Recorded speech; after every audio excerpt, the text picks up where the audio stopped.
Okay, Alex, Steve, thank you very much for talking to me. I'm going to talk about the Beatles, and obviously the first thing I guess I need to ask you don't have to be completely exact, or maybe you want to be, but just when you were actually born, in terms of where I could put the Beatles' history, you know. I was born in 1985. Okay. I was born in 88. Yeah, there you go. 88. Jesus Christ. Okay, so we're talking, you know, decades almost after the Beatles split. So what is your knowledge, memory, thoughts about the Beatles? You know, what do they mean in your imagination? I think for me, I guess, for a lot of kind of kids growing up in England around that time, we got into the Beatles through our parents, and you know, my earliest memories, I think, was when the Beatles anthology came out. Well, my earliest Beatles memory anyway. And there was a video for Eleanor Rigby that went with it, and I remember it just scaring the life out of me because it was this really kind of dark song, really dark string arrangements, and then just this video with all these gravestones and stuff like that. And it's just my aunt was a huge Beatles fan, and she had all the old Sgt. Pepper on vinyl and things like that, and that's what really, I guess that was my first taste of pop music, really. It was really, yeah, certainly. I grew up in Denmark, and the Beatles aren't, well, as big part of the culture as it is in England, I suppose. But I mean, obviously everybody knows the Beatles, but I didn't grow up in a particularly musical family because I grew up with my mother. But I think the amazing thing about the Beatles is that even when you then first are told, this is the Beatles, have a listen to this, you actually already know most of the songs. Yeah. You know, we talk about them in a way of being like almost the original boy band as much as we talk about them inventing, you know, psychedelic folk rock and almost every genre they sort of hinted at, anticipated or indeed defined at the same time as they're being screamed at and they're being put on lunchboxes. And in a way it's still a formula that I guess is the ultimate goal for a kind of new young band, you know, to be sonically and interesting with their records and create this incredible hysteria in their fans. That gave them the platform, I think, to be able to, the kind of success they had with those early pop songs and playing to thousands of screaming girls, that enabled them to then go on and have, I guess, the budget and the ability to say to the record label that we're going to go down this avenue because we can, and they have this kind of fan base. Someone wrote a review about us and wrote of it as a negative thing that we had girls screaming at the front of the stage. Yeah. And I don't get it, because the band, but one of the bands whose success we all aspire to reach was that's what they had. You know? In a way, do you think, in an abstract sort of way, you go into being a pop group, the way you represent yourself to people, the way you sound, in a way that's not unlike how the Beatles would have begun, with a lot of hunger, a lot of kind of questioning about things. You know, for you, it's not changed. It's still the same reason to do something. Totally, and I think the way, you know, they were kind of influenced, not just the Beatles, but the bands at that time, like the Stones and stuff, influenced by American R&B, and I think that's what inspired us to pick up our instruments and form a band, because of these influences that have gone before. So there's definitely a which is like we've talked about before, you know, people that today can say that they saw the Rolling Stones or the Beatles in a tiny little club in Manchester or wherever in England, you know, before they actually took over the world. And I think that must be amazing. And I suppose another dream is to one day hear that from someone, that they've seen us in a little club. Totally. Back in the day, in 2009. You know, if someone tells their children that in 20 years, that'd be incredible. Yeah. I mean, I've had my, you know, an ambiguous relationship with the Beatles in a way, but there's no doubt, you can't deny that they were constantly looking to be surprising.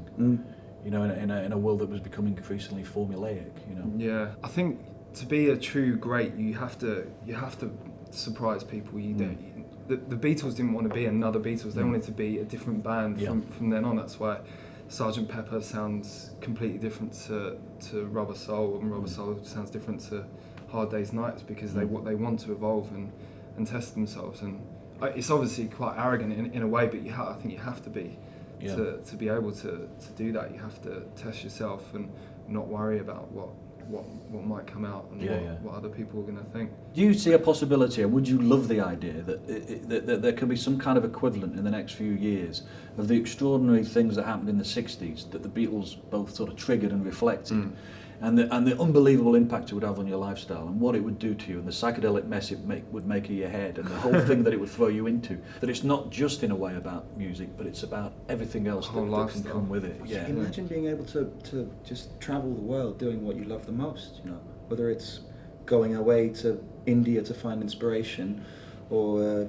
if we decide to go in a tiny country in Africa and set up a studio one day, you know, just because the possibilities, if you get to that point, are just endless. So they're still there, you think? Well, there's still equivalent possibilities that... well, you will always be doing something that someone has already done. I think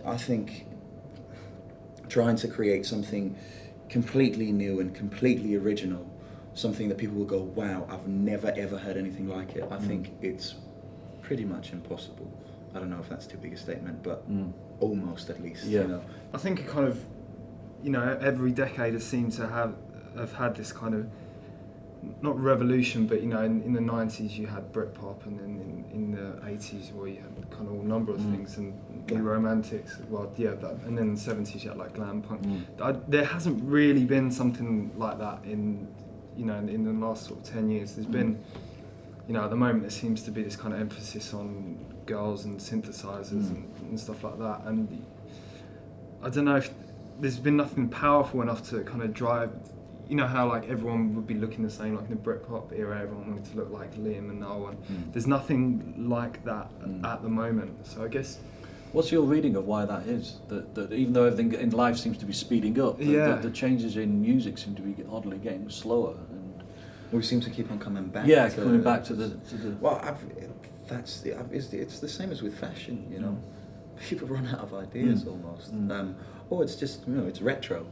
I find bands like the Arctic Monkeys having tremendous trouble doing the same kind of evolving as the Beatles, because, you know, it's such different times. But, you know, would you like it that by the time you do get to your third or fourth album, in terms of what you sound like, we wouldn't really recognise you from your first album, as kind of happened with the Beatles? Is it possible still to do that with all the commercial and social and cultural kind of restrictions that there now are? Yeah. I think that'd be incredible if you at least have the option to, you know. I mean, if 4 albums down the line, I would hate it if we sounded exactly the same as we do now, because 4 years down the line, well, I hope that I've seen we'll have seen a different lot things to talk compared about to what's from now. You know?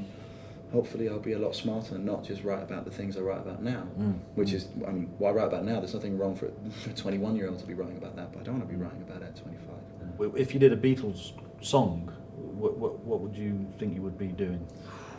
There's so. I mean, we were actually talking about back in the USSR a few months back. I think. Well, maybe that was me and Luke talking about that. Sorry, but I can't pick just one. I mean, I would really like to do Back in the USSR, because it's one of those songs that it can still come on in a club and people go mental. Yeah, I think Got to Get Into My Life as well would be a good one. That's what we were actually talking, because that's got the big Motown influence on it, and you know we love Motown as well. So I think for your voice that would sound great doing that song. And there's just so many, isn't there? I think it would definitely be kind of mid to later Beatles that we do. I'd love to see Eleanor Rigby as well. It's just such a stunning song. I heard a death metal band covered that really a few years back. Yeah, it wasn't very good. I can imagine. The one that scared you. Yeah, that was it. Yeah, death metal got me into the Beatles. Fear. Yeah. Hey, Alex, thank you ever so much, man. Thanks a lot. Thank you.